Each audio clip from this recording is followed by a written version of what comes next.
హర్యానాలోని చతర్, అది ఓ మారుమూల గ్రామం. ఆ ఊళ్ళో నిషా అనే అమ్మాయి పెళ్లికి ఏర్పాట్లు జరుగుతూ ఉన్నాయి. తెల్లవారితే పెళ్లి అనగా ముందు రోజు నిషా ఇంటికి ఓ 4 బస్సుల్లో సిఆర్పిఎఫ్ దళాలొచ్చాయి. అలానే అమ్మాయి సెలబ్రిటీ కాదు, బందోబస్తు కూడా వాళ్ళు రాలేదు.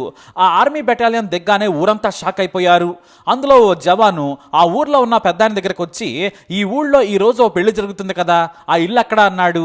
ఆ పెద్దాయన వేలు పెట్టి అడ్రస్ చూపించాడు. ఆ తర్వాత మీరంతా ఎవరు, ఎందుకు వచ్చారంటే పెళ్లి కూతురు కోసం అన్నారు ఆ జవాన్లు. మారుమూల గ్రామమైన చతర్లో ఆ ఉదయం ఒక్కసారిగా అలజడి రేగింది. ఎందుకంటే ముందుగా 10 కార్లలో సిఆర్పిఎఫ్ డిఐజీ నుంచి అసిస్టెంట్ కమాండర్ వరకు వచ్చేశారు. వారి వెనక భద్రతా సిబ్బంది కూడా ఉన్నారు.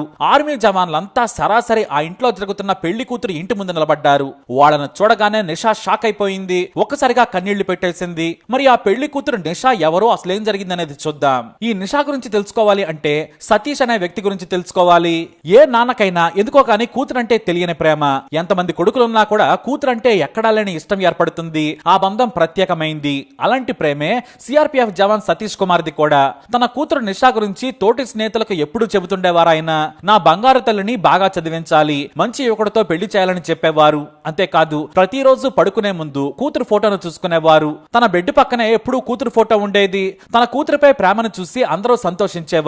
అంతేకాదు, నీ కూతురు పెళ్లికి మమ్మల్ని పిలుస్తావా, మరిచిపోతావా, డ్యూటీ మారిపోగానే మమ్మల్ని వదిలేస్తావా కదూ అని ఆట పట్టించేవారు. నా కూతురు పెళ్లికి మీరే పెద్దలు, ఒకరు కాదు ఇద్దరు కాదు, మొత్తం బెటాలియన్ నా కూతురు పెళ్లికి రావాల్సిందేనని సంతోషంగా చెప్పేవాడు. ఇక వీలైన ప్రతిసారి కూతురుతో మాట్లాడేవారు ఆయన. నిత్యం కూతురు గురించి ఆలోచిస్తూ సంతోషంగా గడిపేవారు సతీష్ కుమార్. ఎప్పుడు కాలొచ్చినా కూడా భార్యతో మాట్లాడిన తర్వాత తన బిడ్డతో మాట్లాడితేనే సతీష్ కు మనసు తేలిగ్గా ఉండేది.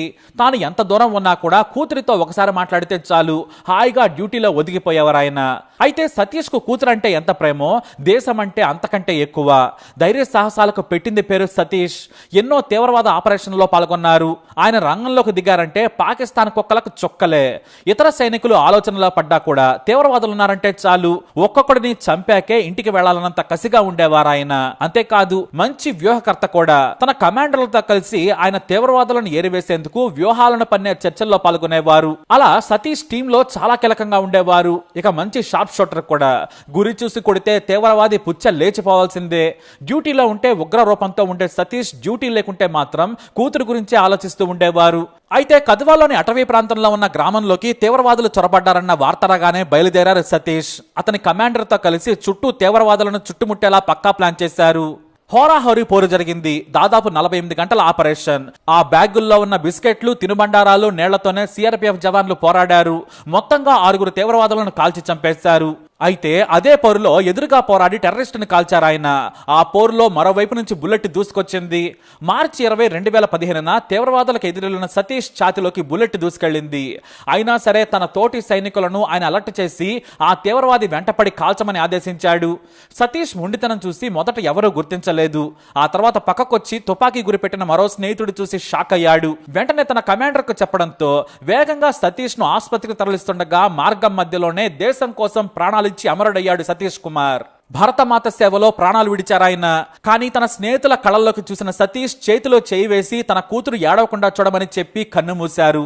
అంతే, ఆ రోజు సతీష్ చివరి మాటలు అందరికీ కన్నీళ్లు తెప్పించాయి.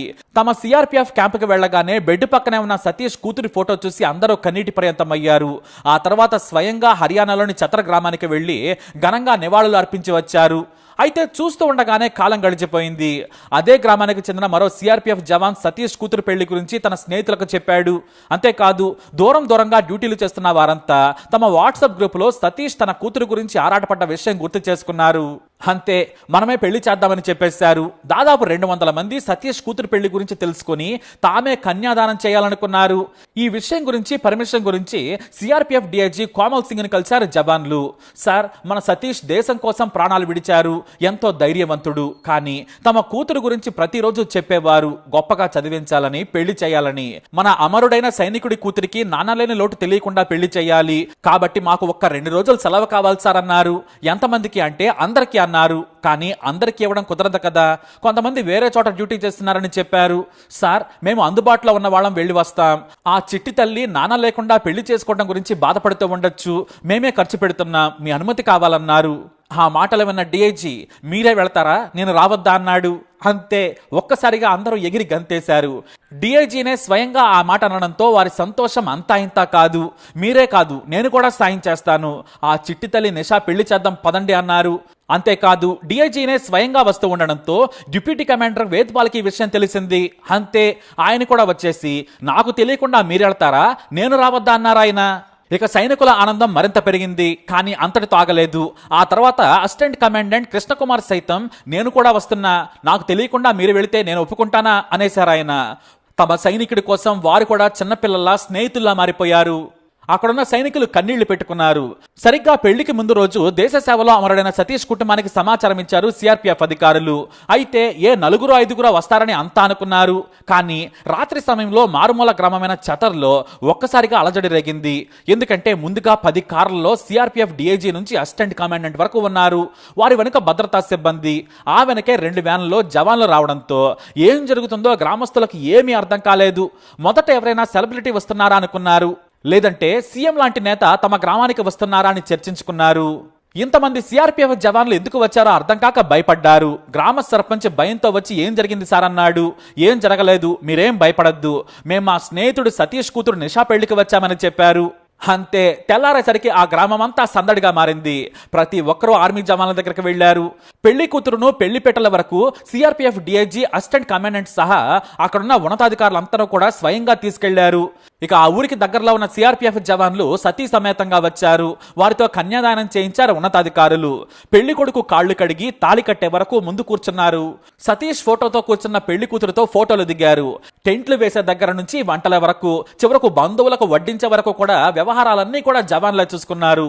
చివరగా సిఆర్పిఎఫ్ డిఐజీ కోమల్ సింగ్ పెళ్లి కూతురు చేయి పట్టుకుని పెళ్లి కొడుకు చేతిలో చేయి వేసి బాగా చూసుకోమని చెప్పారు.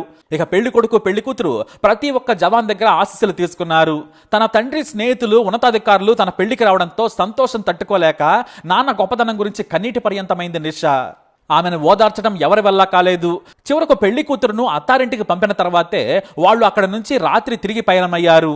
ఓ పెద్ద సెలబ్రిటీ ఇంట్లో వేడుక ఘనంగా జరగుండొచ్చు, కానీ ఎంత ఆనందంగా మాత్రం జరగుండకపోవచ్చు. సిఆర్పిఎఫ్ జవాన్లు అధికారుల బాధ్యతను చూసి గ్రామస్తులంతా సెల్యూట్ చేశారు. దేశ సేవే కాదు, తమ అమరుడైన సైనికుడి కుటుంబాన్ని ఆదుకున్న తీరుకు వాళ్ళు ఉబ్బి తబ్బిబ్బయ్యారు. తన తండ్రి లేడన్న బాధ ఉన్నా కూడా తన తండ్రి కోసం వచ్చిన అందరికీ కూడా కన్నీళ్లతో కృతజ్ఞతలు చెప్పింది నిషా. నీకు ఏ కష్టం వచ్చినా మేమున్నాం, ఒక చిన్న ఫోన్ చేయమని ఉన్నతాధికారులే చెప్పడంతో ఆమె సంతోషంగా వెళ్లిపోయింది. ఇక కొసమెరుపు ఏంటంటే పెళ్లి కూతురుకు కావాల్సిన వస్తువులను కూడా కొనిపెట్టారు ఉన్నతాధికారులు. ఇది కదా నిజమైన బాధ్యతతో కూడిన ప్రేమంటే. ఆ వీర జవాను సతీష్ కూతురుకు కుటుంబానికి జీవితాంతం గుర్తుండిపోయే జ్ఞాపకాలనిచ్చారు అధికారులు, జవాన్లు. స్వర్గంలో ఉన్న సతీష్ సైతం తన కూతురు పెళ్లి జరిగిన తీరు చూసి సంతోషించి ఉంటాడు. ఇప్పుడు ఈ 200 మంది చేసిన ఈ పనికి దేశమే సెల్యూట్ చేస్తుంది. మరి మీరేమంటారు? మీ అభిప్రాయాన్ని కమెంట్ ద్వారా తెలియజేయండి. వీడియోని లైక్ చేయండి, షేర్ చేయండి, మా ఛానల్ని సబ్స్క్రైబ్ చేసుకోండి.